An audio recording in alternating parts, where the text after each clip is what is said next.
you. So I'm sure we'll have some latecomer, but we'll start now.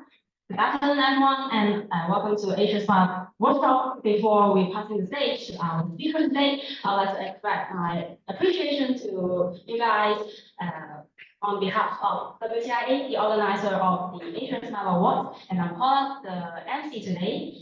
And we are especially grateful for the ongoing support of the Great Hong Kong, our sponsor. And let me introduce our speakers today. We have Mr. Llewellyn, the co-founder and CEO of Liquid Tech Limited, and Terrance, CEO of TalentLabs Limited, and Mr. Landson, CEO of Llewellyn and Partners Company Limited. All of them are the award-winning startup in ICT Startup Awards, Hong Kong ICT Startup Award 2023, which recognizes the top tiers of the local rising tech firms. I'm sure that. And after all the sharing, don't miss the panel discussion with our panelists today, and to share their insights and experience on startup and moderated by Mr. Leung, Chairman of the Hong Kong Internet and Ecommerce Association. In today's workshop aims to provide you with the knowledge, inspiration, and practical insights necessary to transform your innovative idea into successful smart application. And before the workshop starts, I'd like to invite everyone, both in person and online, to take out your phone and participate in the poll. You may scan the QR code on the screen to show you.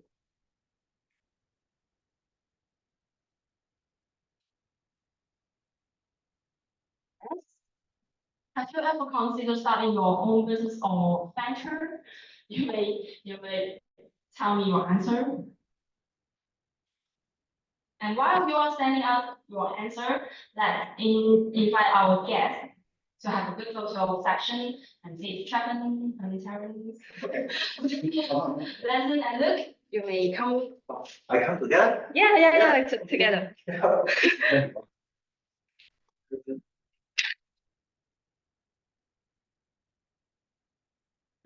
Oh.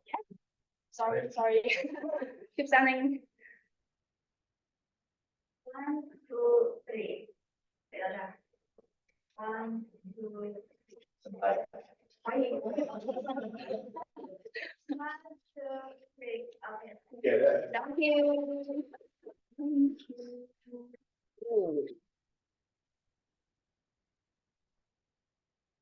Oh, I got that. Oh, yeah. I'm sure that I think majority of today may already start your journey of the business.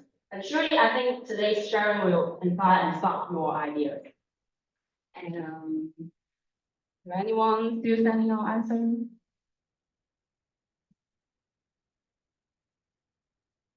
Okay. Seems will be a 60% and 40%. I think everyone may have your ideas today. So please enjoy the session today.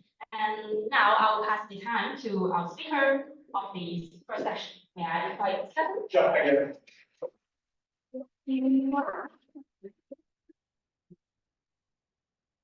may be familiar with this point.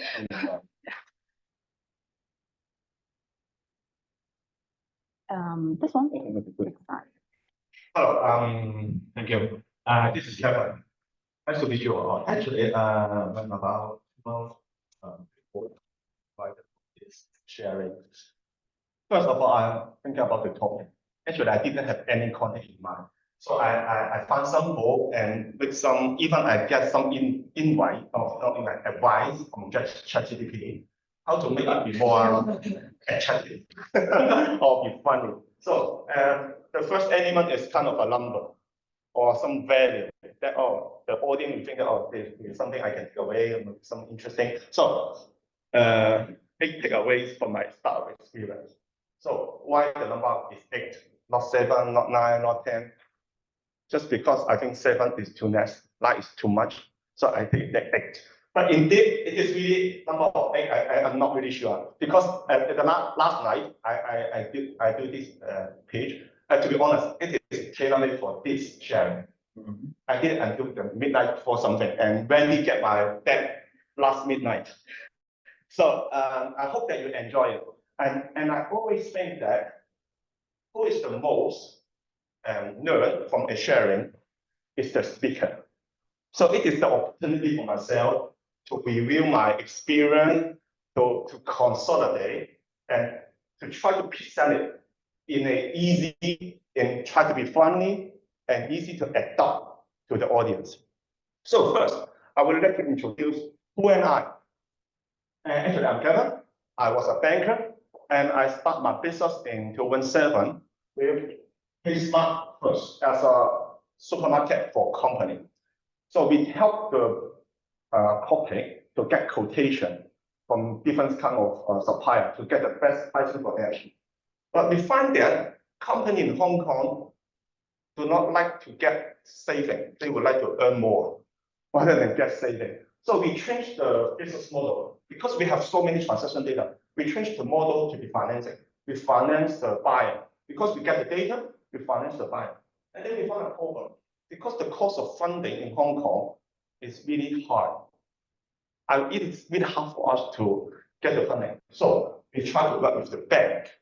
Work with the bank because their cost of funding is low. That's why what we are now is making trusted data by blockchain, and we work with bank together. We give the certified true data to the bank, and the bank get financing to the company. That's what we are doing. So as I mentioned, we found in 2007, and we get some award, like Hong Kong ICT award or some regional award from Asia Pacific. And the key of what I learned from that kind of pitching, it is all about storytelling.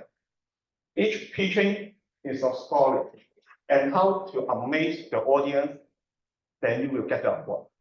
No matter whether your solution is really good or not, you have to be a really amazing story to attach the audience that they think that, oh, you're really good. So that's my experience how to win some award. But on the other hand, today what I'm talking is not just focused on the award. Be more practical. How we can get something from my experience. First, it is our company. To make your company value proposition be really straightforward and easy to understand, we turning data into working capital. Actually, we did a lot of technology behind. We use blockchain, we use hyperledger, we also use AI, blah, blah, blah. But it is nothing about the result. The result is turn data into working capital. Make it as simple as possible. It is also some of the takeaway. I will go into a bit more details later today. So it is some of our first let you know what we are doing from logistic data. We use this different kind of data source to become a credentials of a corporate identity. This is kind of a transformation. I think it is important that we have to listen to the market, what the market needs. That's why we did some transformation, but our core technology and our core way is still the same. We use data to turn it into working capital. First, my key takeaway, what is part of this one? Because I think that it is really some evidence why I did it last night, because it is really the first time I still get some mess on the floor. And it is our team. Our headquarters is in Hong Kong. We have business in Singapore and Thailand, and we are going to expand our business in Brazil, UK, and also in Australia. And I hope that my experience will be useful for you. We have to have an open mind and a global vision. Our business, our startup should focus on global web rather than just in a single region. So, first takeaway, what is startup? To be honest with you guys, the first impression to myself of a startup is a table tennis. I don't know why so many startup offers still have a table tennis table here. People are so chill, so fun, so relaxing. When they just get back to the office, they play table tennis. When they lunchtime, play table tennis. At the day end, they play table tennis. I don't know why it's so chill. That's why I start my office. If any table tennis table here. Luckily not. You know what? Maybe 10 years ago, startup being grow so fast globally. Every WeWork office do have a table tennis. People love to play table tennis. I don't know why, but that is some kind of impression of startup. People are so chill, so cheerful, so relaxing. But indeed, I think startup is fighting. We have to fight every day, internally, externally, or to yourself. Even actually, I did so many argue with my partner. Or we make the decision today, but at the night time, I think by myself, or even I dream to discuss to myself. I do everything I get at the next day. I think it is kind of fighting no matter how you can make a better value or better product to the community. But every time we fight for funding, we fight with the competitor, we fight to the market, we are fighting. That's why there are no trick, no tips to be successful. We keep fighting every day. So don't think that it will be achieved easily, because not only to our existing competitor, our key competitor is the previous behavior. The change of the behavior, not only for the individual, but also for a corporate, is extremely challenging. That's why we have to keep fighting. Don't think that it's really chill and relaxing. We fight every single day. So every startup, I think, should be starting from a pain point. So what is pain point? I have some idea how we can set a good pain point. First, it is the pain point of liquid. It is a bank statement. So if anyone get a bank statement yourself, please show me. Anyone have a bank statement? Yeah, you should. Everyone should have a bank statement. So you know that it is authenticated because banks send it to you. Right?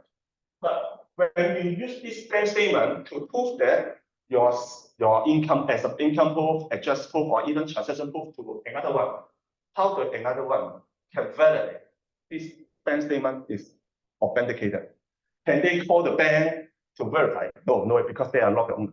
That is our pain point. How to verify the bank statement? So our use case can be in so many different occasions, but we just make it scale down to a really small pain point. And to be really specific. Everything starts from small. I know that we have a really stable job. We want to have a staff because we have a dream. We want to make something big. Every big dream coming from the small pieces first. So make your pain point be really specific. We have to prove to the market. We have the ability to solve one problem. Then the market will start to trust you to give you some more problem to solve. But everything starts from small. And also your pain point has to be undebatable. Kind of factors. Just for example, what I'm saying is, it is low way to validate. If you agree. And also, people want more fun. People will feel hungry, and more people become old, elderly, love to have entertainment. Something that has to be factual, undebatable, such that people will get resonance of what we are talking. And what we are doing is about solving this factual problem. Some people will some objective or subjective stuff, but we have to be undebatable pain point. But it has to be easy to be understood. So easy. I think, as I mentioned, our company, we use a lot different kind of technologies, blockchain, hyperledger, AI. It's nothing about to the audience.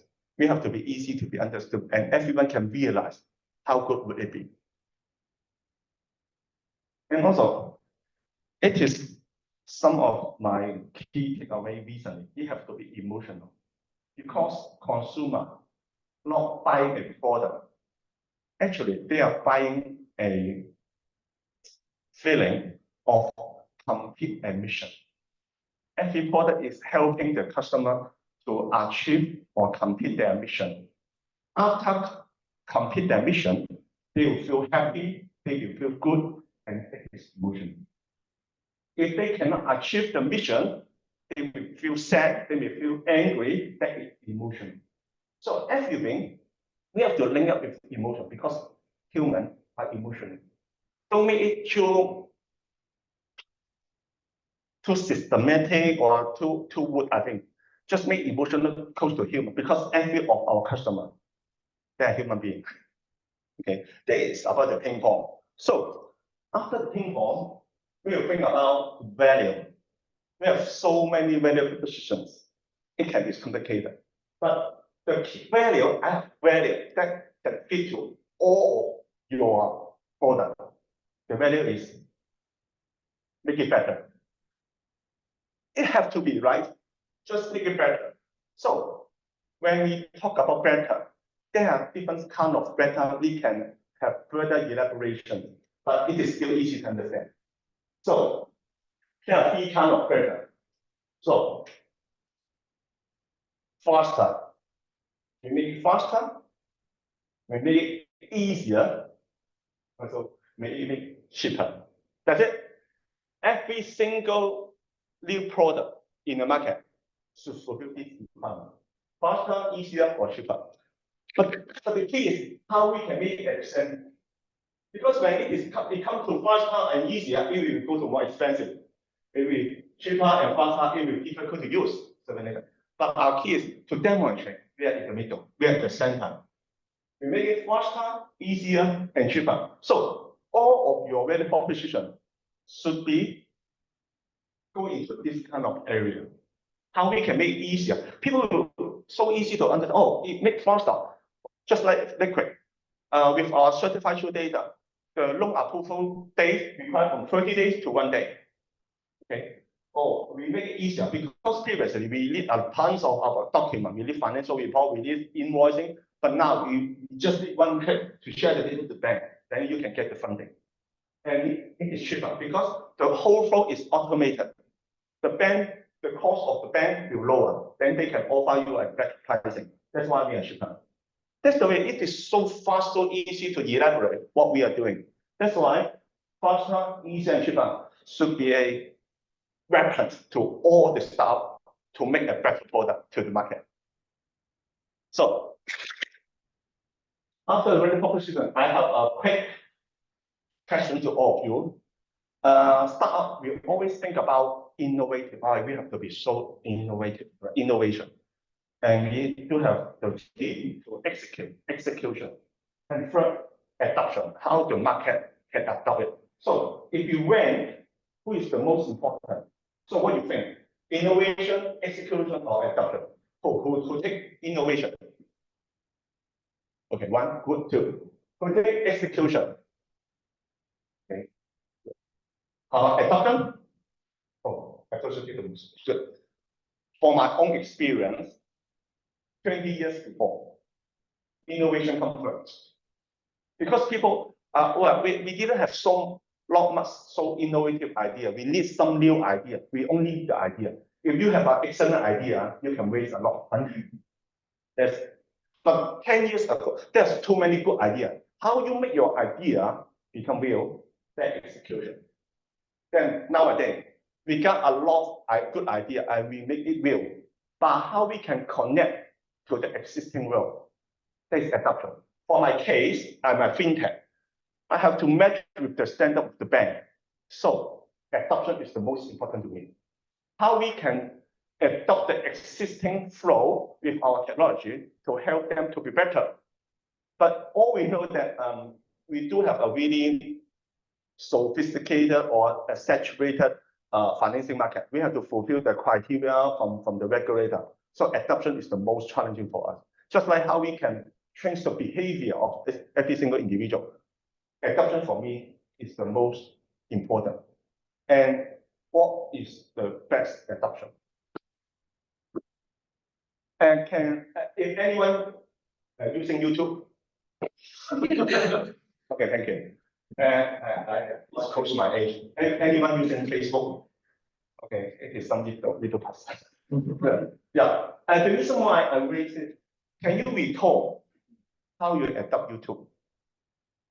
Can you recall how you adopt Facebook? Can you recall it? Because actually we are using blockchain technology, a kind of a Web3 solution. Recently, we always talk about Web3 adoption, right? How to accept Web3, how to accept Web3. Actually, YouTube and Facebook is kind of Web2. Web1 is kind of newspaper, direct data sharing, and Web2 is about the interaction with a login, customize the page for you, something like that. How we adopt Web2? Cannot recall, right? The best adoption is no adoption. We can make it really smooth. No matter how we apply the new technology, for the user experience, they have nothing to do to adopt it. That's the key. We can't rely on the consumer or our customers to do something change to match with our solution. We have to think about how we can do nothing to adopt us. That's the case. So do remember, although we keep talking about Web3 adoption, even I'm kind of a Web3 community. We need a killer app. We need a killer app which is no need to do any adoption behavior to adopt the new technologies. Think about it. When you have a new product, how the industry, how your consumer, how your customers, no need to do any adoption to adopt your solutions. I think it is also the case why we can develop our solution in different countries, because our data is coming from all over the world. And we have a kind of a data wallet, similar to crypto wallet, but we put it into a data wallet to ensure it is certified true. And this data is full control by the company user, and they can share with anyone. To A bank, B bank, or the bank in US, they can also do the same. That's the occasion. We no need to do any adoption to the bank. They just get the data, and then they can conduct the loan approval. That's our case. So don't make it simple. It is some kind of contradiction of what we are doing. We make it simple. No matter if it's 3 years old or 80 years old, they have to know, well understood, be easy to understand our solutions. Just for example, just like iPhone, 3 years old kid or 18 years old elder, they know how to use it. Make it as simple as possible. Sometimes as a team together, we do have business guy, we do have technology guy. From my experience, technology guys still have some ego of technologies. You know what I mean? Oh, when we talk about blockchain, we have to end have to be blockchain. Otherwise, blockchain is meaningless. But on the other hand, if we can simplify our solutions to achieve the goal, why blockchain? Blockchain is something expensive, right? That's why it's not only about the presentation, it's also about the R&D. We have to achieve the goal. The technology is only the tools to help us to achieve the goal, rather than we use the technology, or because we have to use the technology. No. Okay. So we make it simplest in any occasions. So let me get a code. I have 2 codes in this presentation. It is from Richard Feynman, which is a Nobel Prize in 1965. He is a physics professor in quantum electric dynamics. Quantum electric. And even he said that we have to make it as simple as every freshman, the first year student will well understood what we are doing. Otherwise, we are not really understand our product, this solution. Just like what we are doing. No matter how difficult or how hard it is, or how complicated is our solution, we have to make it so simple to the community. Make it the simplest as possible. So we have to practice.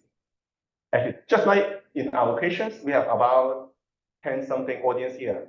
Maybe in the break, you have to do the practice, make a 30-second or 1 minute introduction to your company, to the audience here, to check that whether they really understand your business. Just a practice, keep practicing. So The next important thing is about the team. Don't start any business without a good team. Even you are Iron Man, you cannot be the Avenger. You have to form a strong team.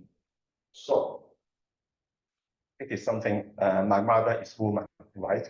We all know that. I don't know whether it is a statement in English how to make it, but we all know that team is important, right? But how? How we can find good team members? How we can find good partner? There's some tips. There's a code. Finding a good partner is more difficult than finding a good wife. It's called by myself. It will be an eternal true statement. It is really hard. My wife is not here, okay. So how we can find good partner? Good partner is everywhere. Maybe your new partner will be in this room. We don't know. Just be open. Talk to everyone surrounding you. Talk to them and show value to them. Make them easy to understand your company. You will never imagine maybe your secondary classmate, your university classmate, or even your ex-colleague, or even the audience here. Talk to them. They may be your new partner. You don't know. But the main resources of your partner is coming from your competitor. Because they know well about your value proposition. Maybe you join them, maybe they join you, you don't know. Just like when I was working in a bank, HSBC loved to hire people from Standard Chartered. Standard Chartered loved to people hire from Citibank, Citibank loved to hire people from HSBC. They hire from competitor, just like us. Actually, just like I want to have a phrase in Chinese that is 留俾亦有知心友，留俾有對頭人，投粗亦有知心 something like that. That is, you are the king. Actually, the one well understood you is the another king, because they know what's the pleasure of our king, how to manage the country, something like that. So the best resources to finding your next partner is coming from your competitor. So be open. Try to talk to anyone, especially your competitor. You will find something amazing. Actually, one of my team is also coming from a competitor. They know what we are doing, and they know the value proposition, how we can have the synergy and work out together. That's the case. So be open to talk to anyone, and especially from your competitor. It comes to close to the end. My suggestion is keep going, keep talking, and keep reading. And keep going. We all know that we have to keep our momentum to the team, and also keep talking to introduce our company, and also introduce yourself to build your own network, to build a kind of a resources to yourself. And how about reading? I know that so many people encourage people to read more, just like Bill Gates will recommend 5 books. But honestly, I just have the reading habit. And only about 2 years. And starting from that is coming from some apps. They said that only 15 minutes, they will read the book to you, and you only take 15 minutes, then you can read the book. Wow, so good. Then every day you read a book for 15 minutes, or every year you have 300 something books. But I find that there's an issue. When I read a book in only 15 minutes, I get the content, I get the point from this book. But I forget it so quickly. And if I read the book, actually, I'm not reading a book. I'm trying to use the content of this book, apply to myself. That is the most important stuff. Rather than just have hard knowledge to myself. How I can apply the idea, the wisdom of this book to my business. That's the key. That's why I really encourage all of you to read slowly. I don't know why some people will really happy that I finished the book in 2 days. I really don't. Are you sure you finished the book? Actually, normally I finished the book in about 2 or 3 weeks. I have to digest it. I have to really into this book and put this book into my life. That's why I think it is okay to read it. Not okay. It is recommended to read every book slowly, to digest this book and put this book to our life. So these two recommendations.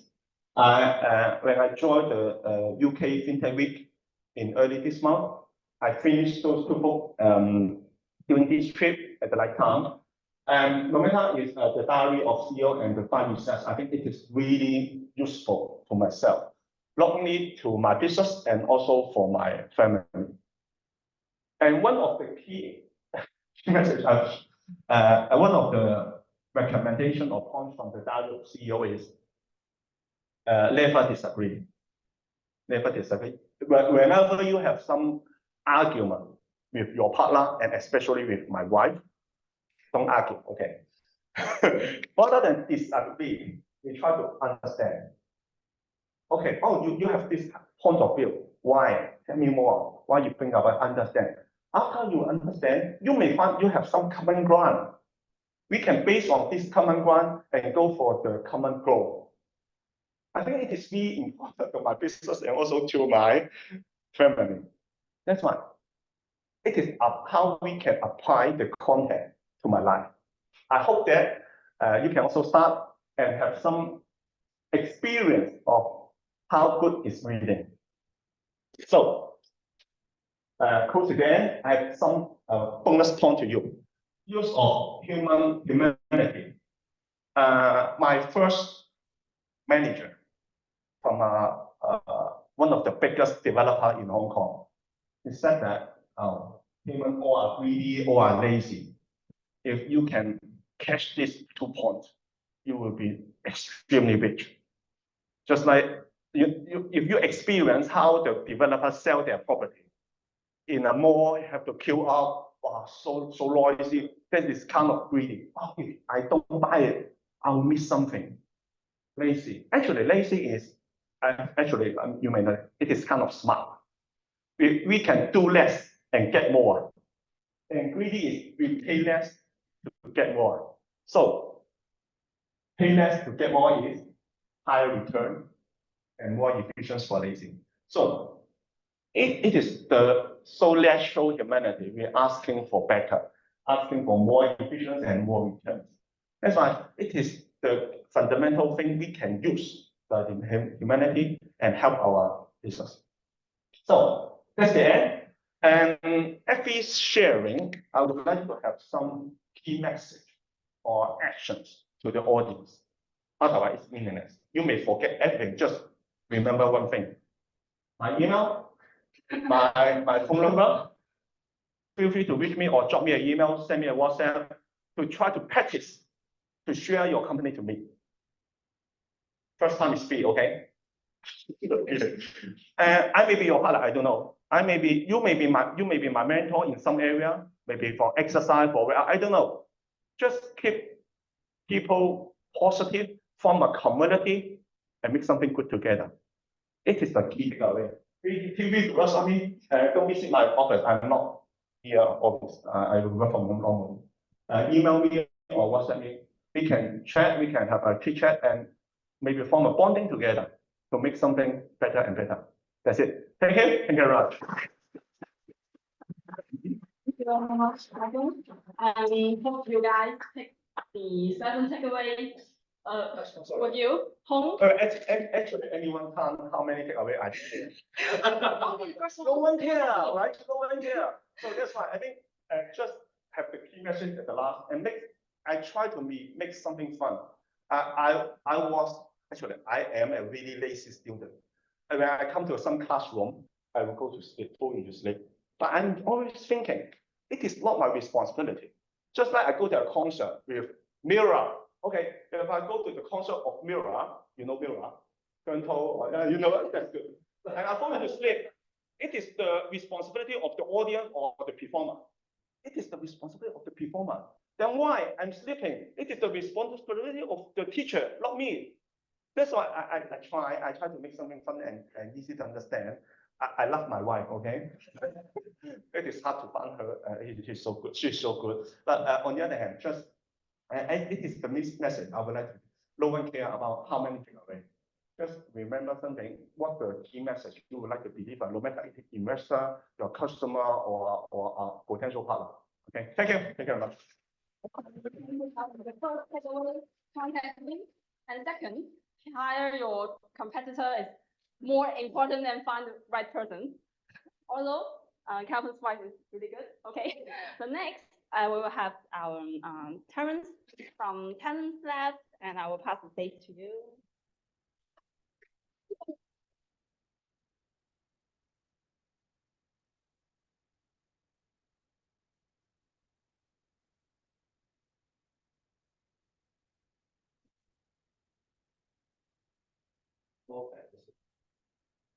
So thank you so much for the gracious host, the WTIA, and all the panelists and also the MC. It's my honor to be sharing some of my experiences, and especially for today's topic, something very close to heart for myself, which is related to the future of work, how especially the technology AI is changing the landscape, and that has a lot of elements related to the company that I am pursuing at the moment. So a bit about myself, I'm currently working at TalentLabs Asia. The reason that we have launched a platform focusing on human resource and also AI has a lot to do with my background. I have been an investor for many years. I have invested in many companies that I'm sure many of you have heard of on a global basis. Some of the bigger ones include the latest exit is Wattpad. So if you're a novelist, you can actually write a novel on the platform, and then through AI, could match your novel with various fans. So if you have a big enough fan base, you can actually make money from your novel. So that's one of the latest exit. And also some of the other platforms include Zoom, the video conference platform, and then Slack, which is a professional communicating tool for businesses. So I've invested in many companies. The latest batch of companies that I've invested into is mainly in Southeast Asia. And there's a common problem that I've experienced when I talk to the founders, is that many of them cannot find good talents. So after I become a shareholder, I spend a big chunk of my time actually helping these companies, and I always ask, hey, how can I help you there? They're always like, hey, Terrance, if you could hook me up with a CTO or engineers who can actually build products, digital marketers, etc. It could help me significantly because I have the money now, but if I don't recruit the right people, I cannot grow the business. So that's why those TalentLabs Asia is actually a job matching platform, focusing on the digital community, helping various companies of all sizes to match them up with the appropriate talents. So the future of work, which is the topic of my sharing today, is targeted to both, I would say, not only startup, because many of our clients are startup and also SMEs, and even in this case, using our solution. And it all has to do with what Kevin has mentioned, efficiency, right? Matching talents is all about being efficient. And in addition to being efficient, sometimes if you can drive the cost a bit lower, it could also be helpful in acquiring good customers and first users. So with AI, it's changing everything. It's not just our business. I'm sure amongst the audience here today, you're going to be impacted by AI. It could be positive, it could be negative, but then I think the common conclusion is that you have to embrace it because there's no turning back. For future of work, from the perspective of the employer, there is massive changes because you can, regardless of what you do, if you don't embrace AI, your competitors may be able to do it much quicker than you. For my line of work, it's actually quite helpful, which is why our platform is one of the first adopters of AI focusing on talent matching. And then as a result, we can do it so much cheaper and quicker for our clients. And that's why it's actually quite easy for us to the non-adoption approach that Kevin is kindly mentioned, because we don't really have to do much selling. Well, once a user has used it, then they're, it's like, they need a talent, they need one quick. They might want to save a few bucks, then yeah, they come to us, and then that could be helpful. In terms of workforce development transformation, it's very much commonplace. Technology is changing so fast. if you are a owner of a business, you yourself has to continuously learn, right? Just like the previous speaker has mentioned. If you're an employee, if you want to remain competitive and not get fired by your company, you also need to embrace change and learn and be part of the digital transformative movement. With the future workforce component, I'm going to share a bit today during this talk. It all has to do with from acquiring talent to corporate talent. And then from the skills development perspective, be it your internal workforce, or as you bring in new employees, you also have to adopt competitive talent solutions so that they value their experience as an employee within your business. Talent matching, this is like the core part of what our platform does. And organization efficiency, AI is a big part to do with that. I'm going to share a bit later. So how AI is really changing the talent acquisition landscape. So of course, our platform for one is a big benefited from this phenomenon. We basically automate the whole process from the initial screening, how qualified the candidates are. Sometimes the candidates might not even know what they're good at. Then we can actually automate that whole process. From the employer side, we have also automated that whole process, which I'm going to I share later in this talk. There's some statistics that we can share by McKinsey Global Institute. 50% of the tasks by the year 2030 will be automated, regardless of which field you are in. So AI is. Then you don't have user, how you get money? Apa you talk? Last time your trend was also the same case, and then through AI, there are actually some certain objective screening that we can actually do that can bypass certain subjective opinions that, for example, you as an owner or you as a hiring manager are working in human resource. Sometimes you might have certain biases towards what type of people you can hire. And AI can actually be the tools to be helpful in building a more inclusive and diverse workforce.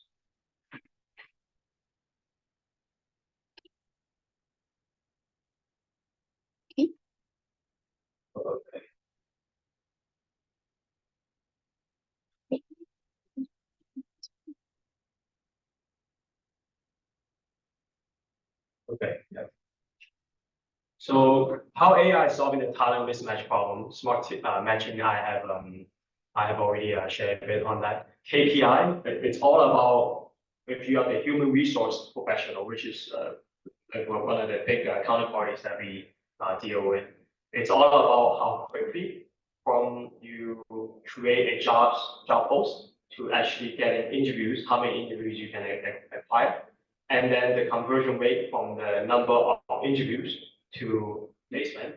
And then from placement, another crucial KPI that we actually have some good numbers that I'm not going to share. I'm not going to share this talk, but then in terms of the retention rate, which is very close to heart for many of our users, be it you're an owner or you're a project owner or you're a department head, you never want to see people go.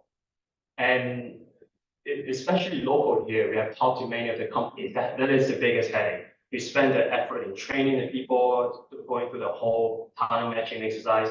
You might happen for a few months, half a year, and then sometimes they like I have a better offer and whatnot. But sometimes, of course, there are many reasons for people to leave the job post. But then what we have been able to achieve is because of all the smart matching.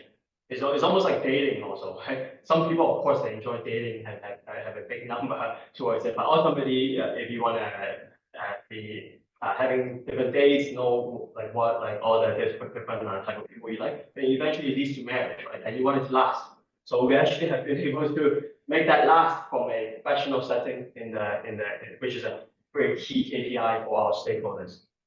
Improved flexibility is with our tool, we actually can do vetting in a 24/7 manner that's suitable for both the employer and also for the employee.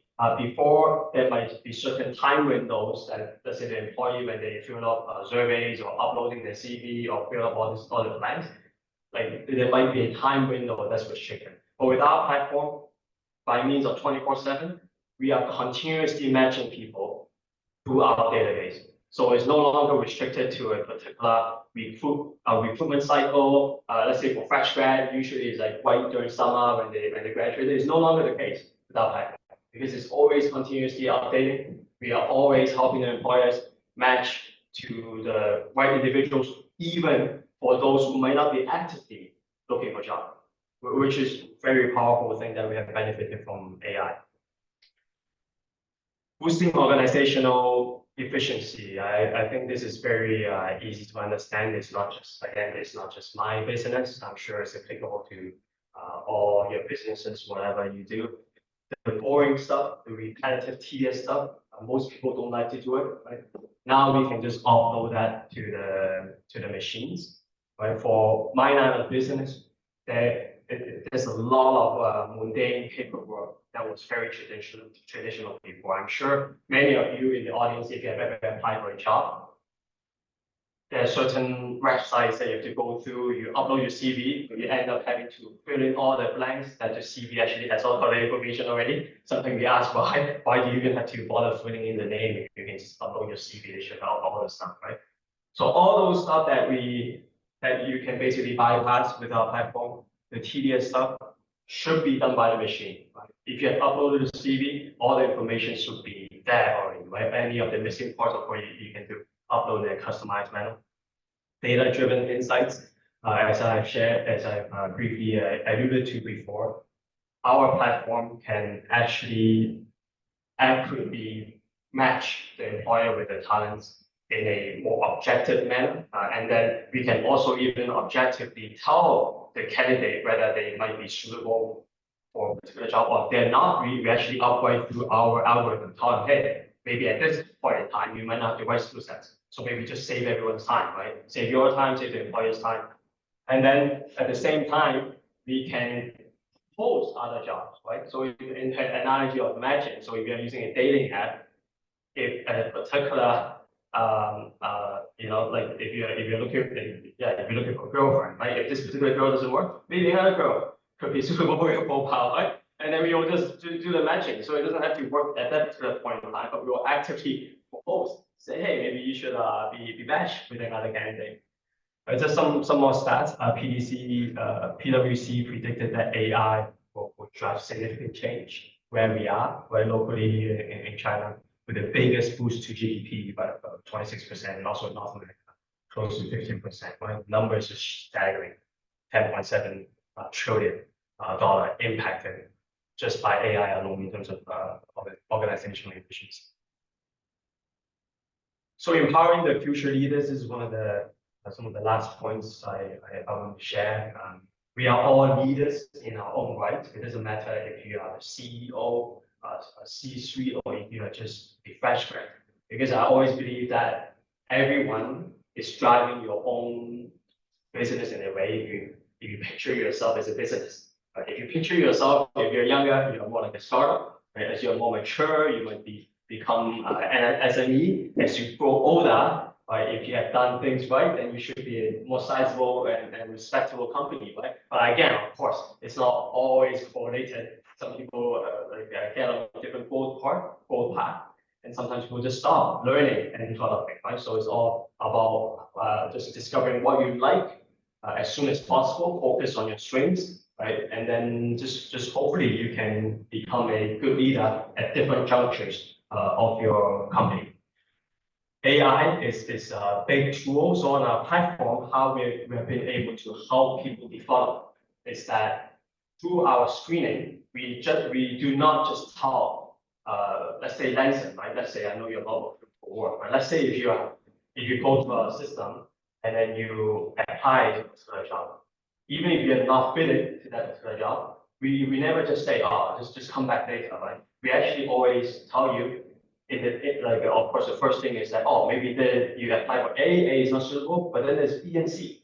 Right? That's the first step. The second step, actually, we will always say, maybe if you really like option A, this job opening A, we actually have suggestions to you. Maybe you can develop yourself in certain key areas, and we actually will guide you to certain pathways, like maybe it's learning, or maybe it's like they're actually some of our partners who work on projects, right, or getting some certifications, etc.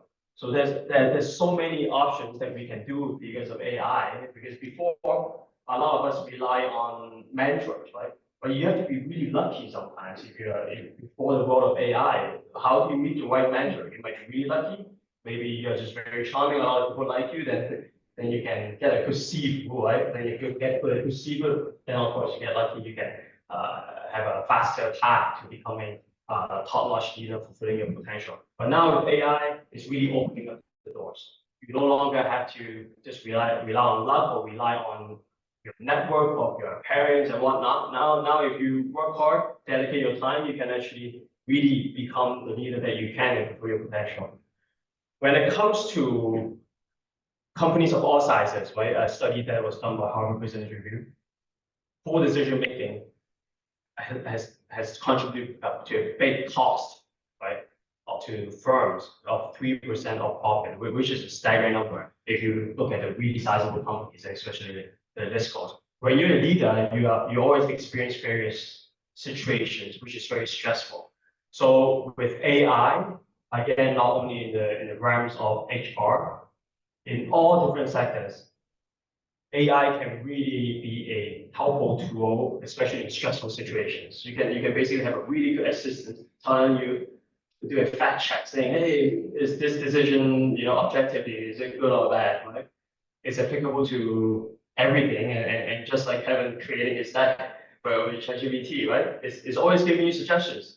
What are the summary? What are the bullet points that are good? Maybe certain pictures would be good reflecting on, right? So at a decision-making stage, which is more critical than I'll say making slides, it's even more important, right? If you want to be a good leader, not costing your firm as much money, making good decisions, it's very important. Leadership development, it goes without saying, always learning, right? Always try to find the right mentor.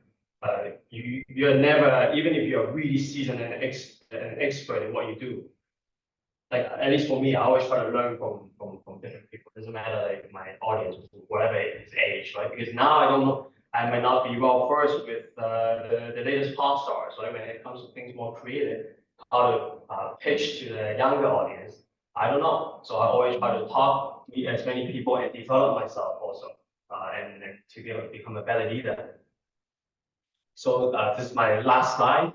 I think I'm very much embracing how AI is making my sector a better world. And some of my friends are actually quite scared of AI, but I don't actually fall in that camp. I think if you are a lifelong learner, if you learn to adapt, it's actually a very exciting time period to be. So yeah, just feel free to, if any of you are recruiting good talents, you can go to Tech Job Asia. We focus on digital talents. So people with not only traditional skills, but they also have new skills, anything digital. So you, as an example, if you're an accountant nowadays, it's very helpful to know a bit of automation, right? Know how to do VBA. So we have a lot of those talents. So feel free to use it, ping me. And then, yeah, if you're recruiting again, scan the QR code. Or even if you are a candidate, right? If you're a candidate looking for a job, by all means, feel free to experience our job platform, and hopefully we can be helpful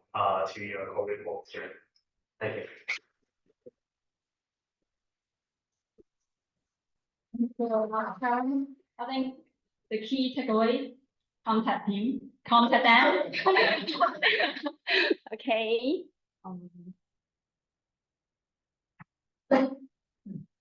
And then I will pass the mic to our last session. We will have Landson, the CTO of Llewellyn and Partner Company Limited, and I'll pass you the time. Okay. Okay. Thanks for the API invite us to come here for the speech presentation. Before I start, I will conduct the review first. First, one bit of a hardware review, and second, I'll put the information to your website. And then AI help me to find maybe another good opportunity in the future. I'll definitely do that for sure. I think my topic is a practical guide to application setup for startups.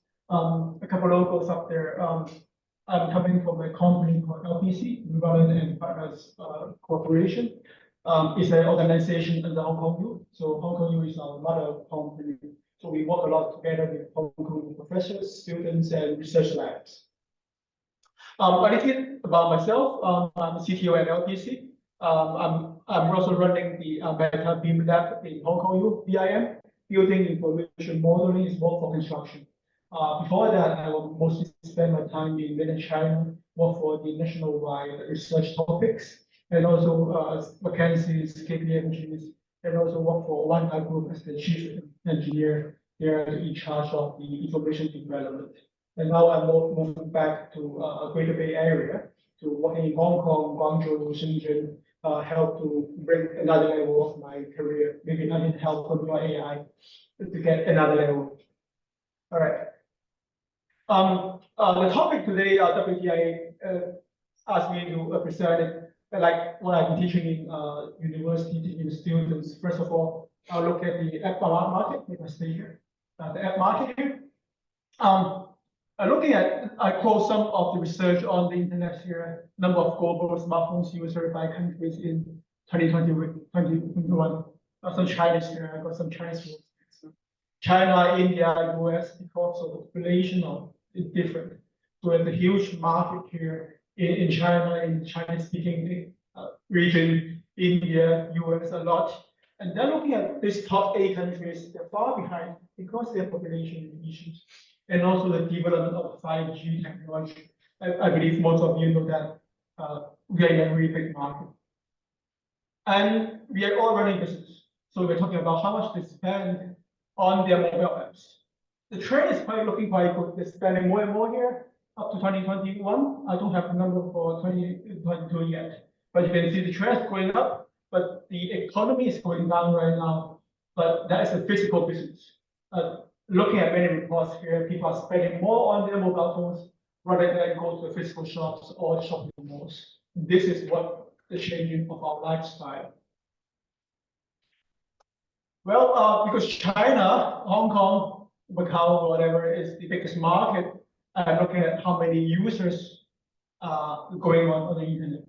2023, last year, pretty much the same. It's quite flat here because we are already reaching the maximum amount of our market. Everybody is holding a smartphone in Hong Kong, mainland China. So this is the change that we do not need too much innovation, like what you said just now. We're looking for a new market or penetration to the existing customers.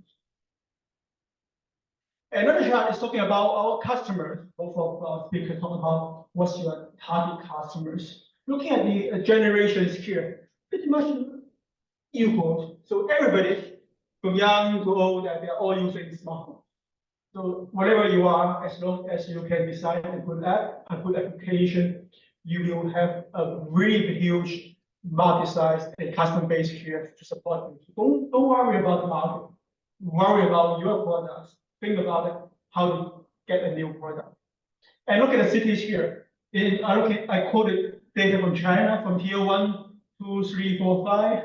Tier 1 is pretty much mature. Everybody is using that. We cannot see many people here using that. Too much changes. But new tier 1 cities and tier 2 cities, people are getting more and more to the internet, going to the mobile phones. And that's just quoting from somewhat research from the market. And this number sometimes gives me some insights to how we can drive our business forward. A couple of numbers. Number of apps on your mobile phone. Open your mobile phone. See how many apps you have. According to the research, 66 in 2022, maybe more, maybe less. It doesn't matter, but you have a huge amount of apps on everybody's mobile phone. So when you design your app, design your application, you will face a severe competition. How you stand out and let your apps installed on your client's mobile phone is one of the important targets here. And how much hours spent on the phone? Per month, 157. Everybody spend around 4 to 5 hours a day on a mobile phone. Not good for your eyes, but on the other hand, everybody is studying or editing themselves for 3 to 5 hours a day. Not bad. technology sometimes is not working. On the other side, is that right? All right. There's so many types of apps on your mobile phones or on the app market.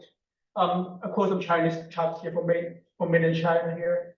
Many people use the app to navigate, map, navigation, train services. This is surprising.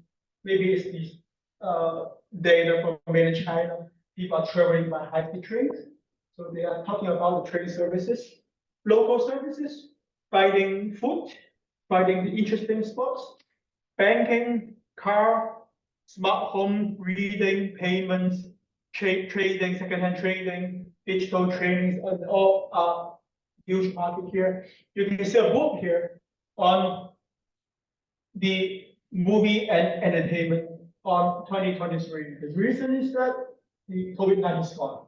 There's so many movies coming out, so many entertainment shows, live shows in the market, like last year up to now. So you can see a peak here for movie entertainment. For singers making huge money last year. All right. Some leading non-gaming apps monthly revenue, because again we're talking about business. Who makes the most profit in the apps? Not talking about gaming. TikTok. Why? Surprisingly, TikTok's far ahead of Tencent, iQIYI, QQ, and whatever those entertainment. Because people can pay, people can give you a star, give you a good, give you a sign on it, and step by step, there's a huge amount of money coming in. So TikTok here, they are located, the headquarters in Beijing, so they get a huge amount of data, customers. They are not only doing entertainment, they are also doing business. They are also selling data. In my former companies, I buy data from TikTok to get my customer profile. This is why the US or the global giants are talking about how we can stop TikTok to getting this data security. Actually, all apps are doing the same thing, including apps from US. So US doing the same thing, others do that. All countries, all apps are the same. So it's common business on the internet. All right, a lot of quoting from the market here. So what shall we do? They're all giants. We are like the startups. How we can become them in the future? So let's talk about it. Of course, some challenges about the startup companies. I'll talk about the opportunities here. You can see huge market. The numbers, figures are huge. Customer base are huge. High potential to grow. High penetration possibilities there. And develop an app is so easy at this moment because the technology, AI, the platform. Well, it also has challenges coming in. Intense competition into your market is big. We are short of funds. I can see the potential, but I don't have money to get it. I cannot beat the big guys. And I'm lack of talent unless I can find you with your AI. Then what we have? All startups has two good things. One is the great ideas, and it's a passionate attitude from the team members. With these two key areas, I think the startup can survive and go on at least for a while. If they can run good, the company can survive for the future. If not, they will get down very quick. Okay, what shall we do? The first thing to do is position of apps. Two types of apps on the internet. One is 2C, one is 2B. This is the first fundamental differences about the app's development. To see everybody you use your app, you need to do mass marketing, huge promotion on it. To B, you only need to talk the boss. As long as the boss of that organization of your client is happy, your app is successful. So to B to C, you differentiate the development process, your strategy, marketing, operations, completely different. So the first thing to do, but they are also 2P. They are the same, 2 people. Because the app is for the people to use your mobile phone. So make the users happy. And then the users will talk to other users or talk to their boss to let them know you have designed a good app. So this is one of the key findings when in my past career to find out during the app development. Some characteristics to make an app successful. like replacement costs, sales strategies, scalabilities, data analysis services, quite a lot. You can see scalability is quite important, like adoption terms here. So you have to change very quickly to the market, whenever the size change, your target customer change, you are able to change as quick as possible to let your app survive in this competition market. And that's why there's quite a lot of scalability here. Next, what I want to share is that you have to define a key success factor to develop apps. The goal of apps is a supportive or core business. This term is quite important. If you already have a big platform on your organization, you just need an app to let people to access to their data through your mobile phone. That means you are a supportive app. If you are only giving out an app to your customers, let them use the app for everything, then that app is your core business.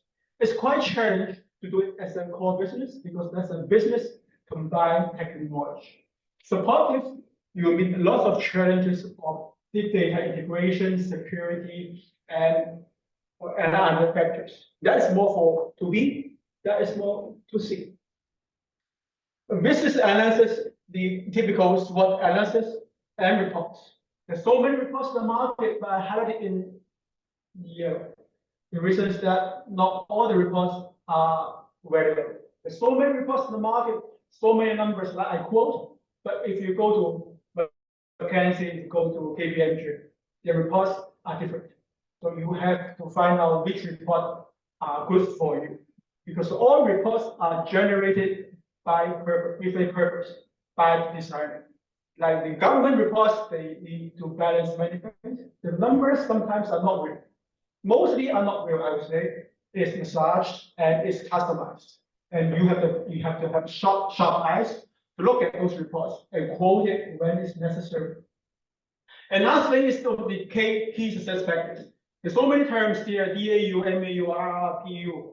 I'm not sure everybody knows all these terms quite well, because on the internet market, everybody likes to generate new terms. But the simple things very complicated. Because like I'm an expert, you're not. You cannot take it. They active user, monthly active user. Very simple. But they want to do it because they want to set a barrier for others to let them do. If you go internet, you can find all the terms. But don't worry about it. You should define your own data set. You can pick some of these key success factors. You can take some of the reports and combine with your business and become your own business target. And app development is not talking about technology, even though I'm in charge of the technology, but I'm also taking a look at the business side. A very typical classical theory is a perfect balance of scope, time, and cost. This triangle never falls down, just changes the shapes. You need to find a good balance, whether like a perfect triangles or not, doesn't matter. But on the internet business, it's a new business model called burn to grow. I don't care about my revenue. I lose money for the first 5 years, but I want to expand my customer base. That's lots of internet giants want to do it. If they have the income here, I want to burn billions of money. I want to give subsidies to all my customers. I want the customers first. Once I grow up, then I start to earn money. This is a new internet business model here. It doesn't matter, again, define your own business model. There are no right or wrong answers to all these models. Find the way that fits you. If you have people invest you, burn the money, don't worry about it, it's not your money. If you don't have it, it's all your pocket, money from your pocket. Spend a single penny very carefully. Next, a poor guys doing the developing. What can you do? I would suggest the first thing to do an app is following good standards. Like there's so many standards in the market, from technology, from quality, from your process management or business management. All these standards, some of you might know, some of you may not, doesn't matter. And programming, IT, infrastructure, technology, you have to use the best of the market or the best of the business. And quality standards. When you develop a IT or software development CMMI, Maybe some of you might know that we have the certification of CMMI level 1, 2, 3, 4, 5. And when you build a project, sometimes they require your organization to have the CMMI ISO standards, security is whatever, it's quite a lot. And business standards like the BIM standards, smart city standards. And the reason that I would suggest all of you to follow some standards that when your organization started to grow bigger from a team from 4 to 5 to 10 to 100 people, if you don't have a standard at the beginning, you spend lots of effort, money, time to fix your problem ahead of. Why not start it at the beginning using some standard to guide yourself? To get this certification, some of them are rigid, like the ISO 9000 are rigid. Some of them are very expensive, not only in terms of expensive or paying these consulting fees or pay the money to this organization, but also talking about the expenses to let you to write some documents, let your people to work under the ISO. So again, we find the best approach, but always keep the standards in your mind during any development process. Some of the important decisions when you're doing a app development, first decision I need to make is that you want to build apps, or you want to buy apps, or you want to outsource the coding to other people. At this moment in Hong Kong, I would say mostly outsource that to made in China, or into India or other countries they are experts in. It's not a bad choice, but you need to have a really good project manager locally facing your client. If you have such a good project manager, you can outsource them. If you don't have, fix your people in the room right under your eyes. You can check them every day. That is a practical exercise. Do you want to use the outsource coding here in the market and change it or adopt it? Sometimes it's a lot quicker. As a startup company, I would suggest you use outsource first, because you can really quickly get a software ready to the market, roll out the market. But eventually, after 2 or 3 years, if you are still in the market or bankrupt, you can start it to rewrite your code. And that's my suggestion here. The last thing is the choice of the development platforms: Java, Python, C#, C++. There's so many choices. And depends on what kinds of team members you recruit or you want to recruit, and you look at the future of this programming and the business needs. It's not a right or wrong answers on choices of development platform. Other considerations here: all apps need to have a good UI UX design. It's quite different. UI UX completely different. Don't want to explain more because of time. Functions, of course, you need to define the functions. Testing and security. So these 4 areas basically can define a successful apps to differentiate your apps to others. Testing is really important. Like the Hong Kong government always failed their stress. We should avoid it. It's a good lesson for all. Other things I talk about is IP and copyright. Copyright, trademark, and complying with laws and regulations locally. These 3 things I think is really important for startups to think about it at the beginning. At the beginning, maybe you don't have all 3, but eventually these requirements will come to you. So you have to think about it ahead of time. How can I protect my software with the copyrights, trademarks? Unfortunately, in Hong Kong, you cannot apply for the patent directly. You can apply for other countries and then transfer. There's many options to do it, but you have to do it eventually if you want to go for it. Okay. One more thing I talk about is operating apps. Development of app is not that complicated, but operating I think is more important, especially to B or to whatever, to B or to C. You need a really good marketing and promotion strategy. It's extremely expensive. You can burn all your money right there without doing any support or system monitoring. So your money should spend on these 3 areas. System monitoring and supporting, you need a dedicated team here to look at the data. Like check it out, my app opened successfully or not, and data analysis, that is more advanced. Once you collect enough data, you can do this data analysis and go back and adjust your program and software and change your business models. And this data is the king. And so this data collection, data analysis is quite important for a app developer. I put it again, regular stress test is very important, especially for Hong Kong. Okay. There's three times the big events in the last couple of months already happened. So I would say not only stress tests, but regular stress. When you add new functions, new business process, we should do it. Hong Kong, the market is relatively small. People might underestimate the stress test. And in practical, usually my software, my company, I hire some Hong Kong students. I ask them to do a stress test. 100 students go online together at the same time. It's good. Or I can ask software to simulate the stress test. Or you can go back to mainland China. There's so many companies doing the stress test. If you visit China, there's some companies here that a wall of mobile phones, maybe 1,000, 2,000 there. They can do many things for you. They can do it like the water army. I'm not sure you heard about it in Chinese names. So you want water armies? They use a machine to control all 1,000 mobile phones physically to go on one website directly. So that is the test. It's not expensive, and you can go back here to use this technology or this companies legally.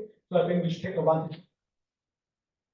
All right. Of course, some case studies about my company here.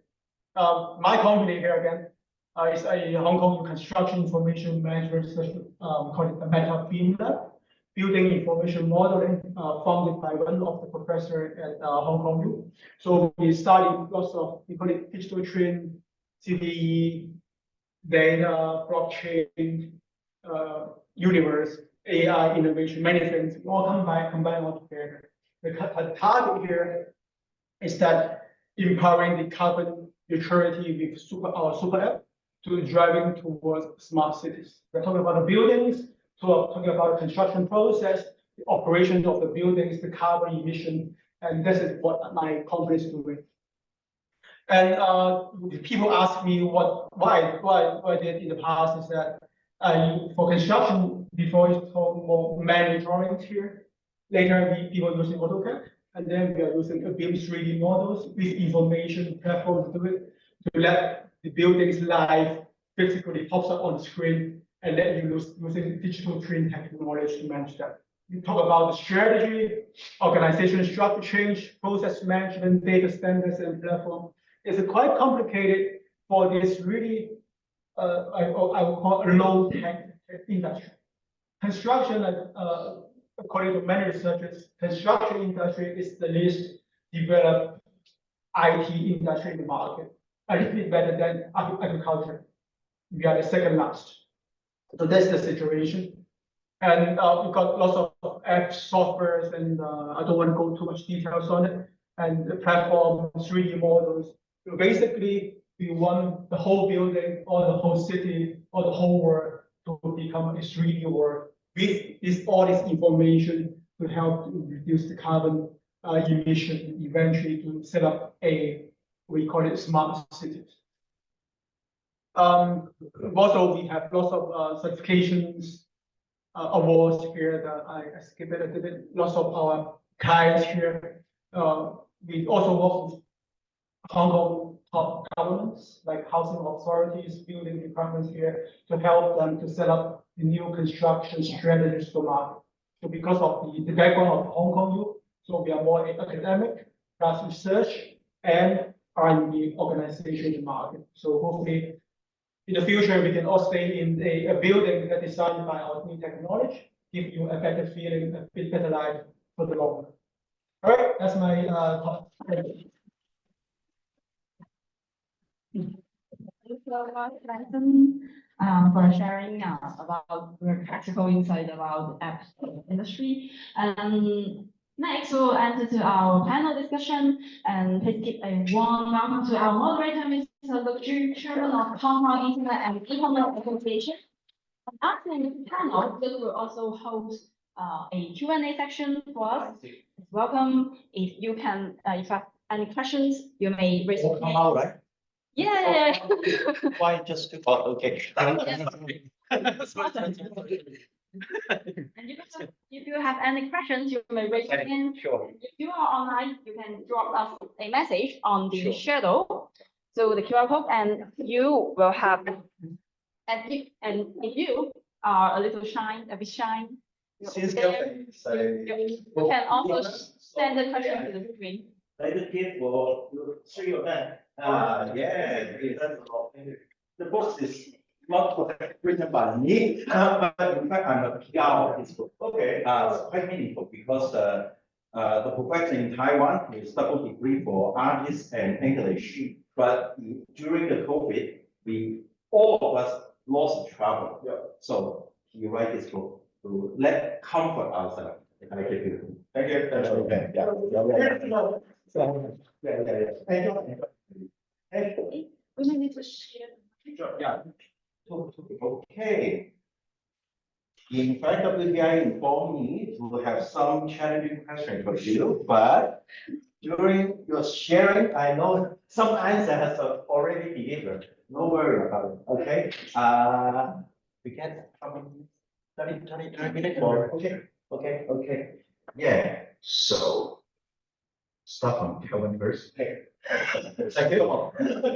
Okay, let's challenge it. But I love your point for 3 circles, 3 ER. In fact, that's going to have faster, right?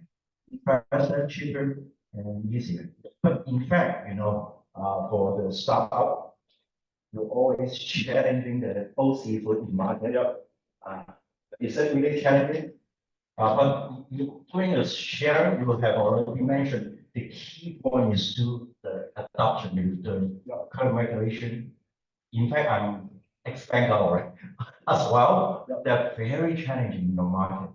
What's the key opinion for all those commerce or similar experience with your business, or for the coming guys, they are facing a similar challenge for the traditional market? Thank you for the question. I think it's and first of all, I think if you are interested in the industry, or you are aware of ping pong in the industry, you first have to be kind of an expert in this industry. Just for example, if I would like to set up a restaurant and fast food restaurant in Hong Kong, I would suggest you to work in a fast food restaurant for maybe a year or 2 years to understand the whole end-to-end flow of a restaurant and such kind of a ping pong. But and to be honest, I was working in banking industry for more than 15 years, and I found some the key issue is SME is hard to get funding support from bank, and the reason is the employee in bank is really expensive. They have high salary, and you can imagine the loan approval process for a big company or for SME is exactly the same. To study the financing report, to study the invoice, it takes maybe also 3 or 4 weeks, no matter you are big or you are small. That's why for the angle of investment, bank will lock to the SME business if it fails to do it. That's why I think that's the gap, and I understand why they don't do it, why they don't like it, and what they want. That's why we make a model that we can help the company to get the data and share the data in a secure way to the bank. And other than that, we also do some standardizations for data. No matter if it's from some local Hong Kong e-commerce or some global e-commerce, we standardize all the data in a standard format with our smart contract. That's something technical in this area. And from the angle of Liquid, we have low visibility of all the data. We only have the infrastructure and share the data with the customer consent direct to the bank. That's why the bank loves the authenticated data, because previously they have no way to verify those data. That's our angle. And we have to make the understanding into different pieces, because when our people customer is bank, we have to separate different window, different step. What different department, what their KPI, what they are looking for, and we kind of customize our value to them. How we can make you faster, how we can do it. slightly different for each department, but we have to go into every single department. Because when one bank are committed to one new service, there are no one decision maker, there are multiple decision makers. We have to go. That's, I think, for fintech, it is the most challenging thing we have to overcome. That we have to convince multiple parties for one solution. And that's why you have to be first, be the expert in the industry. Otherwise, your partner have to be the expert in the industry. Otherwise, choose another platform, choose another industry to work. From my understanding, your market, or facing market is quite niche, less competitive in market. Is that correct? I can say so because we are too stupid to apply blockchain in the data. Because most application of our blockchain is on cryptocurrency or NFT, which can create value from low value. I'm not saying crypto is not good, but we can say that it is create something from nothing. And even some people will think it is valuable. Definitely, I think it is a good market, but on the other hand, we are really not that. We are really stupid to put the blockchain technology in the data side. But we think that data is also the access of our company. That's why it is still protecting the assets, but we use this technology in the long run side because it invests a lot on R&D and make it easy to adopt to the market. Why I ask this question? Because for which is not generally aware of this technology or this market, how difficult you deliver your product to let the market be aware they need this application or service. To join the Asia Smart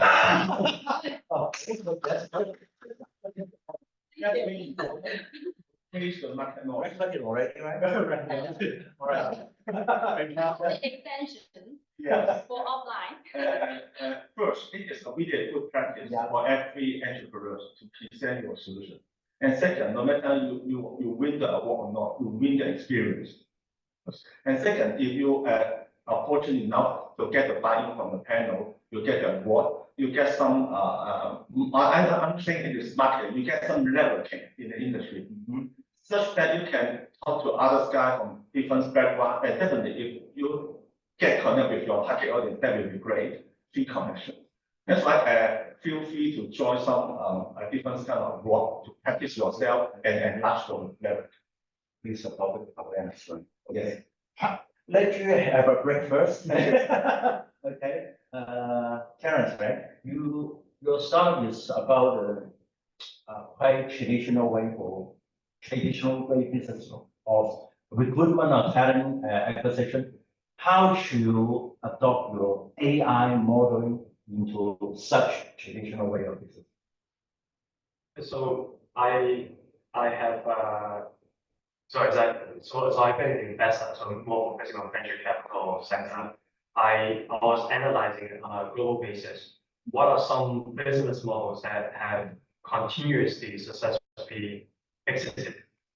So if you regardless of mature markets or younger markets, I can always find in the like ever since like the dawn of internet and then mobile adoption, there are actually many cases of successful human resource type technology platforms that have had amazing results, like very close locally here and somewhat a competitive platform with Sharp TV, right? It was some company, but of course now they are acquired by an Australian company.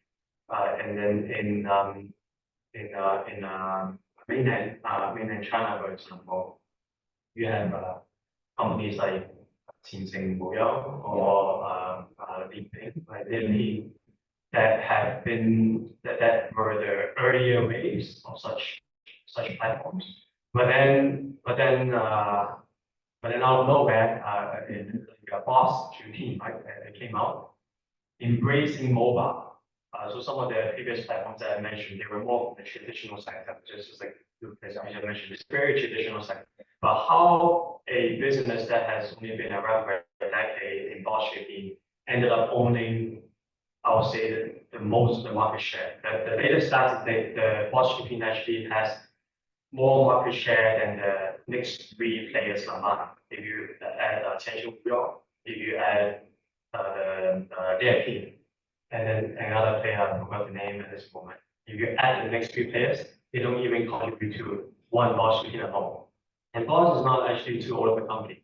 But why it succeeded, of course, like I think we'll need another section for me to share all those pinpoints. But then there's a big catalyst in mobile adoption. Right? Mobile, a lot of the candidates, they prefer just using the phone, on the phone, do simple application, and be able to talk directly with the decision maker. So saving time and then have genuine job posts that they can really be targeted by. So for our platform, I see the catalyst really in AI, and then more so in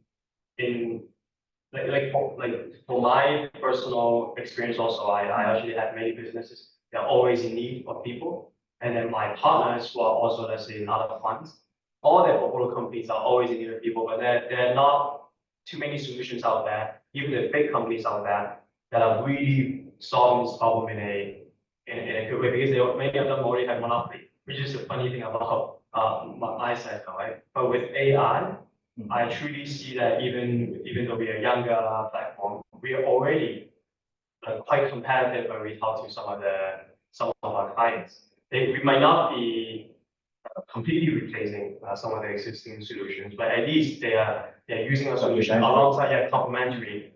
So there are competitors. At the same time, we see ourselves as one of the tools, many tools in the business. And I always believe that if you're in the right moment in time, sometimes you have to be a bit lucky, but when you're ready, then even though you're attacking a really traditional sector, but if you do it cheaper, faster, and then you're really solving some pain points, and then it's not drastically too different in terms of the adoption cycle. So you don't need too many other complementary adoption in order for your solution to break through. Then you can actually potentially be a winner, and that's where and the evidence so far shows that we're doing quite well in this with our platform. I see. You mentioned several times about humans in the industry, right? For a new startup, I think still crucial for networking and building the relationship between candidates or employers, right? So what's the major the growing factor for you, for your startup to build up such relationship or networking with your market potential? Of course, apart from ASA, any other tips for startups? AI is by far after that, everything just falls through, right? Like the event today, for example, right? Like offline is a small gap, but then everyone counts, just like what Kevin said, right? You might be the next partner, and then like for us, it's quite natural because we didn't think about this business model. It's actually we see a need. I was actually in local companies to invest into, but I couldn't, and then COVID hit actually. And then I couldn't really travel to meet different teams. And then at the same time, I did enough desktop research in my team.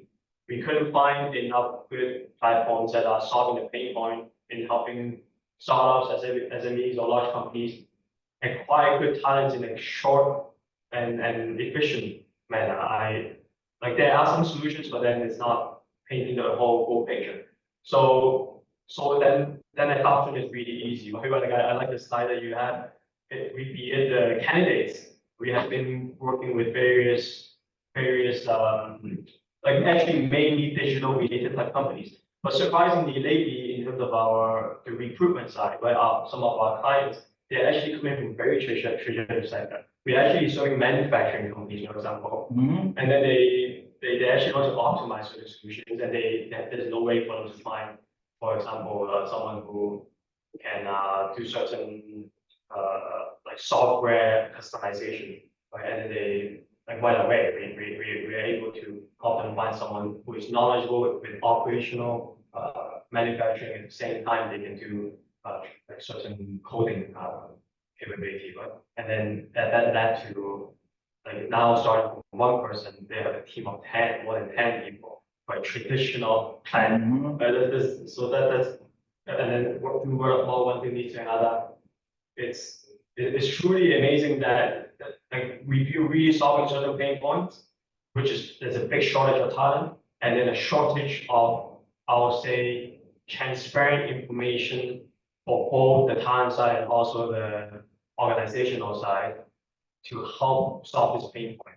So whenever people say there's shortage of talent, sometimes it's not just that simple. There are many talents out there, right? There's a bunch of people out there, but then it's just the people might not know what they can do, right? Sometimes when they see, like, especially digital technology, they just shy away from it if they didn't study it back at the traditional school setting, or they may not develop a background. But things are changing so rapidly, we are able to match those talents to things that they might not even know they're good at, right? And then for the company side, again, it's just natural adoption, because like some of the other solutions out there might not be able to help them like get those people quickly, and because the fit is so good right now, the way that we see it, regardless of the candidate side or the employer side, the outreach, I'll say that it was harder at the beginning, but once we have adopted the initial cycle of users, it just keeps going organically. Yeah, organically, and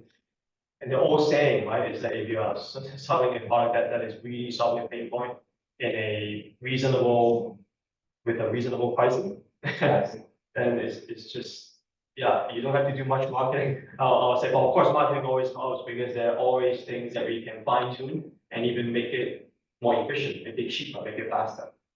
Through partnerships or through organic build up in other products that we might endeavor to. Especially when they take the advantage in this moment lack of working population in the company. Yeah, okay, take a break, Terrance. I ask some question for Dr. Lee, right? So from my understanding, you have very strong team already, right? For your startup. So, is it any, the competitive advantage in the market, or how you persuade for the land developer or government party to adopt the solution or for standardization? Even though we are quite strong, as I described, but we still have lots of competitors. We are competing not only with local Hong Kong or maybe China suppliers, we are also competing also international suppliers from the US and wherever. So at this moment, we are differentiating ourselves in different angles. The first thing I would say, we are making Hong Kong. We are developing Hong Kong, so we can basically set up a barrier for the national security there. All the data is about keeping Hong Kong and not going outside. I think this is to help us to win lots of contracts with Hong Kong government. The government already issued a policy here, also census data was stored in the physical servers in Hong Kong, not in the US, like Google or whatever. They can not recommended to use at this moment. In the long term, they are all building up their own services. And this is one of the finest angles here. But secondly, we are even though we have a strong Hong Kong backbone here, but we are still classify ourselves as a startup compared to all those giant softwares in the market. At this moment, we are always finding a market niche here where we should go. So we are always finding something new to others. We want to do something that the huge organizations they don't want to do. We do it. What's the reason why? For example, big companies always want to do off-shelf market standard products. We can do customizations. We can do localizations, and that I think is one of the key things we can differentiate ourselves. Same as all the startup company. If you are small enough, you are flexible enough, your decision-making process can be really short. Boss, designer, that's it. You can make the change by one day. If you go into a big organization or this giant software, they need a long process to change it. They need to go through all those security processes, all these development changes, and then they come out with a product or market. So I taking this time advantage sometimes, and also taking a support of a strong team here in Hong Kong, also together with mainland China here. So we are doing lots of good products in the market here. Hopefully, we can fight against with these huge suppliers in the market. and we can get a big success in the future. I see. So I asked a question which not prepared by AI. In fact, you mentioned several times for, you're from starting from Hong Kong, you spin off from but from, all of us may mention about the Hong Kong market is very limited. So what's the next step for your growth path or roadmap of your business? Next, of course, we will step outside of Hong Kong. We go to international markets, so like South Asia first, and then we go to Middle East. China market, we are not going so quick at this moment because the competition there is quite severe. We are going to I think call it the tier 3 countries out of Hong Kong. We are going to a lower, less developed market to get our product or solutions there. And by doing that, again, as we mentioned here, the talents, the technology, and the connections are quite important. The less developed countries there, the connections are extremely important. The same as all the other business. You have a good connection with the big boss or the government bodies there. And how you can knock the door and let them open the door for you, you need to have a really good approach. Sometimes they're looking at your technology. Sometimes you're looking at your academic backgrounds, like Hong Kong, US, you are background suppliers. Sometimes you're also getting support from the Hong Kong government. The government issue us lots of funding here to let us go outside, like go to a GBA area or go international. So that's why also the suggestions to some of the startup companies here apply for lots of fundings from government. Right now, there's lots of fundings ready in the market, and also apply for many awards. This awards not only give you a certificate, but also let you to get connection with other people around the world. So they might be our market. Also market recognition. Market recognition for sure. On the app market or international internet market here, the Big Bang Theory works. Because you can get extremely popular by 1 day, 2 days, 1 week. You can find nobody to become somebody. That is impossible in the traditional market. So based on that, once you can find this initial point, you can make your product a big bang the market. And let's find it, and hopefully all can find it and become a winner in the future. Thank you. Before going into the Q&A section, could I ask all of you have a quick tips for those newcomers for the ASA or the other subjects for the newcomers for startup? Yeah, I would like to have a quick comment about investment. Because I don't know why most of the startup would love investor. They think that if I being invested by investor is kind of success milestone to their startup. I think I just make it simple. If you are the investor because you are also understand about the stock market. Okay, so you buy a stock. What's your expectation of the stock? Definitely, it is go. But on the other hand, you will think about when you go for a startup. Actually, you have a dream. You want to something to achieve. Investor is not here to help you to achieve. Investor is just looking for yield return. Okay. Investment is not kind of accomplishment. It is an obligation. That's why if you think that being invested by investor is kind of achievement piece, we rare or we think this definition, what is investment for you? I think it is important. And on the other hand, when you are really looking for investment from investor, don't mention too much about technology or your team. Just mention how I can make money for you. That's it. Okay, that's my sharing. Okay.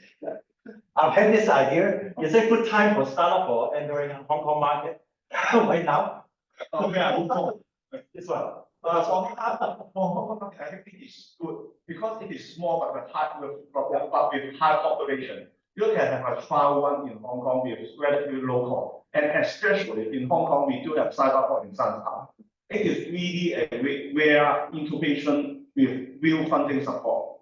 Because we set up office in Australia, UK, and Thailand, and Singapore, there are no such kind of incubation program. If you think you are good, first try the incubation program from Singapore and Science Park. They do have bill funding support, and they will help you to set up office and apply for Hong Kong government funding. That's why I think it's always good to set up office in Hong Kong. Thank you. Terrance, in fact, for summing up your idea for the insight of the startup, I selected question 3 for you. People talking about AI very often. So what's the trend for market growth and any synergy about the AI?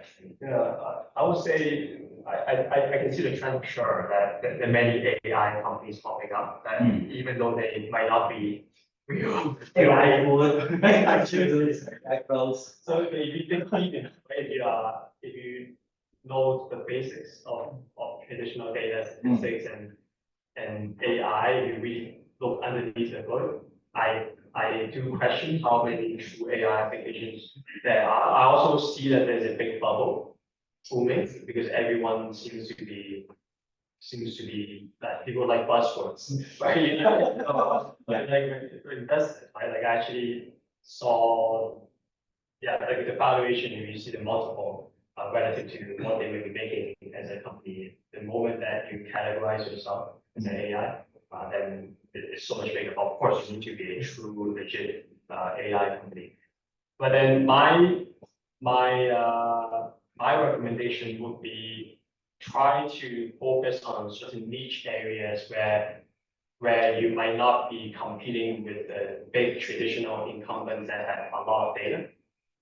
Of course, all of us know the big names, the big tech companies already, which might be particular, depending on which jurisdiction you are. Because with AI, data is truly a differentiator. The only way that you can leverage on data to build a truly competitive AI application is by sorting niche. It could be something that you're an expert at, or you have proprietary access to, or something that you have already been working on. It could be traditional, right? I mentioned about one of our clients working in manufacturing. I actually introduced him to a good friend of mine who might be helping them to optimize certain solutions for that particular setting, even if it's always very traditional.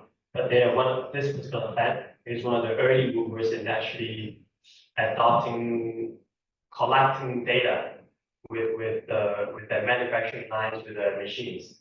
That is the first step for applying AI. Without proper data in flow, and then without proper way to decipher the noise from the proper data sets, then you cannot do any AI. But then that particular setting, they've been doing this. They're one of the early movers in actually at least collect the data. That is the first part of AI, and it's in a very traditional sector.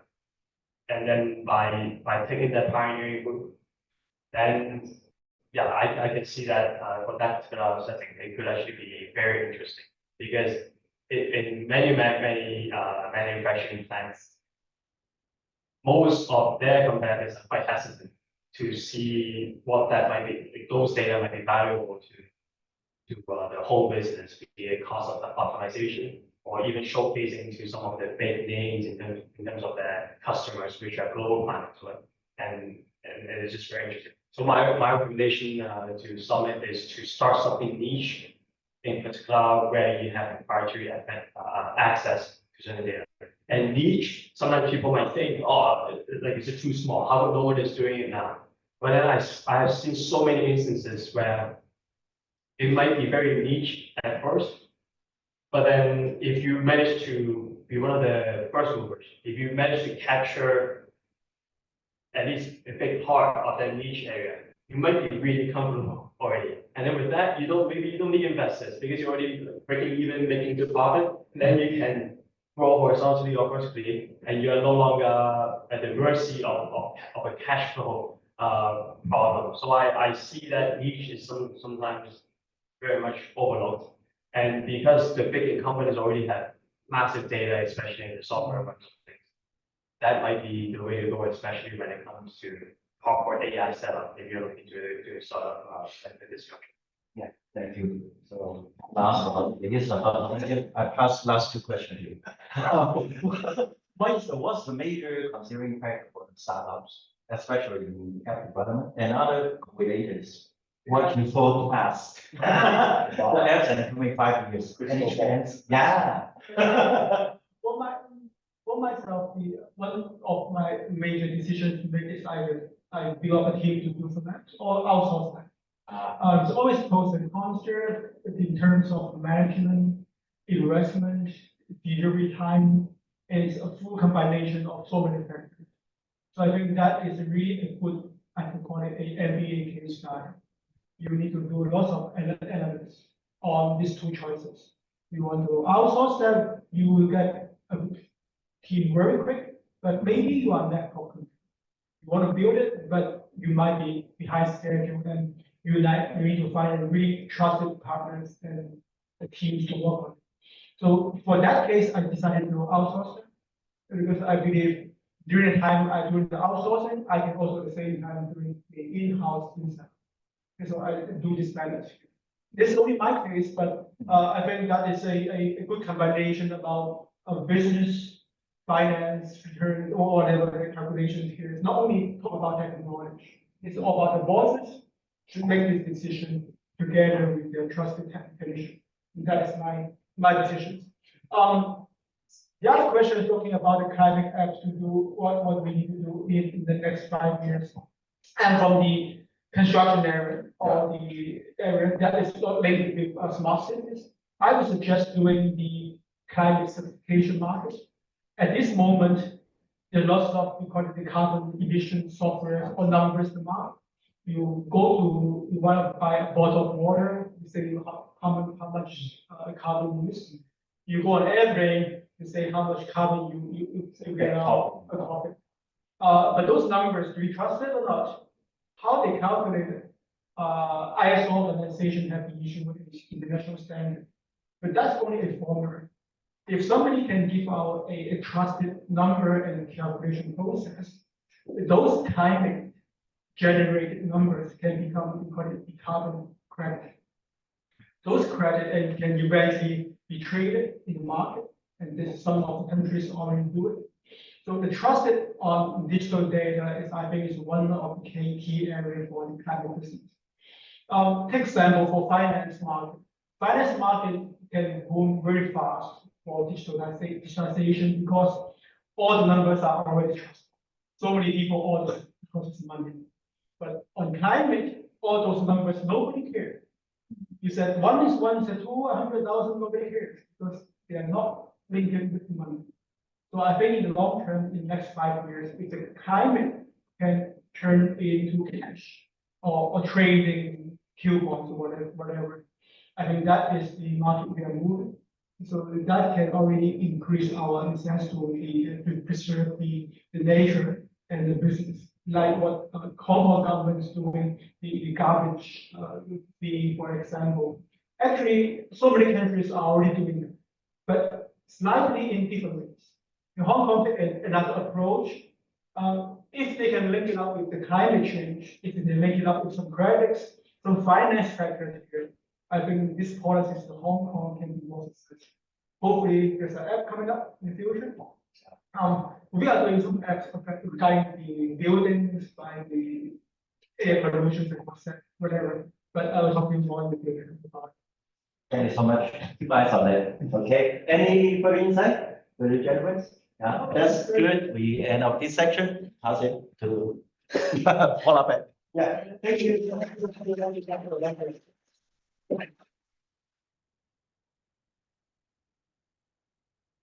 you very much. This one. And now, before we draw an end of our workshop, I would like to express my appreciation again to our speakers.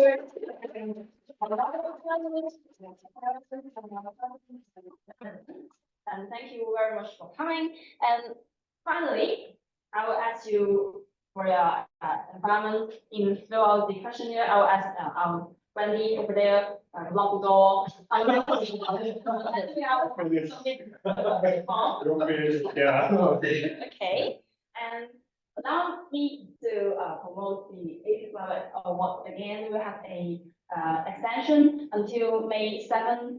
If you are interested in our awards, you may just contact me. Our key takeaway, the first key takeaway, contact them. Our second, if you are interested in the Asian award, contact us. Yeah. Okay. While you are filling the form, I have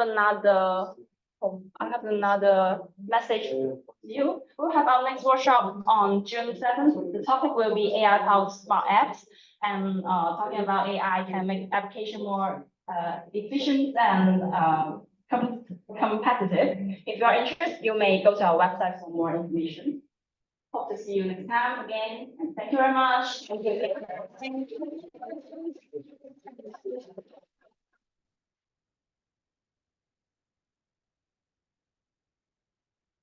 Okay, the 可以 feel redirecting 啊。我開咗個名，答咗問題先啊。